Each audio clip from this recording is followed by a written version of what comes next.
20तम राज्यस्तरीय मुख्यमंत्री अभियोग शुणाणी भुवनेश्वर यूनिट 2 स्थित मुख्यमंत्री अभियोग शुणाणी प्रकोष्ठ में पहुंची लोकों अभियोग शुणुंट मुख्यमंत्री मोहन चरण माझी। यह अवसर में मुख्यमंत्री सहित SC and ST development cook and attendant पक्षर 9 जणिया टीम साक्षात कर चाकरी संपर्कित एक आलोचना करते। आलोचना करने सहित मुख्यमंत्री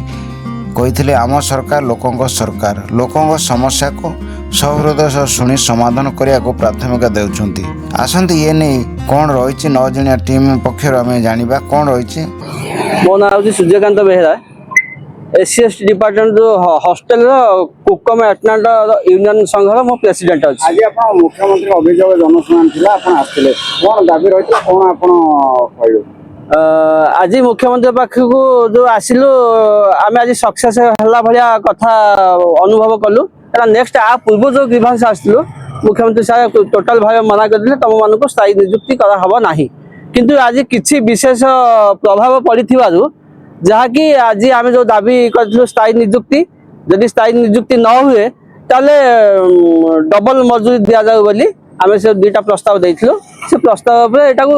मुख्यमंत्री निजे कहले जे तुम कथा निश्चिंत बुझा हम आ तुमको ठीक सम्मान दिया जीवो आ ठीक सम्मान सहित तुम बंचीबो। काम करते लोग आम एससी एसटी डिपार्टमेंट विभाग जो हॉस्टेल जो कुक अच्छा से विभाग एससी एसटी डिपार्टमेंट आम अच्छु आम टोटाल 15,000 एभव लोक अच्छु आम भाई और भौणी मैंने मिसिकी कहते किंतु आज प्रभाव है आम जो दरखास्त आम सभापति सार देती जेन्युइन दरखास्त देती प्रभाव है हाँ करी कहते आज्ञा किंतु आम दुख अनेक पचारे आम कहबू सार कौन दुख रोज कौन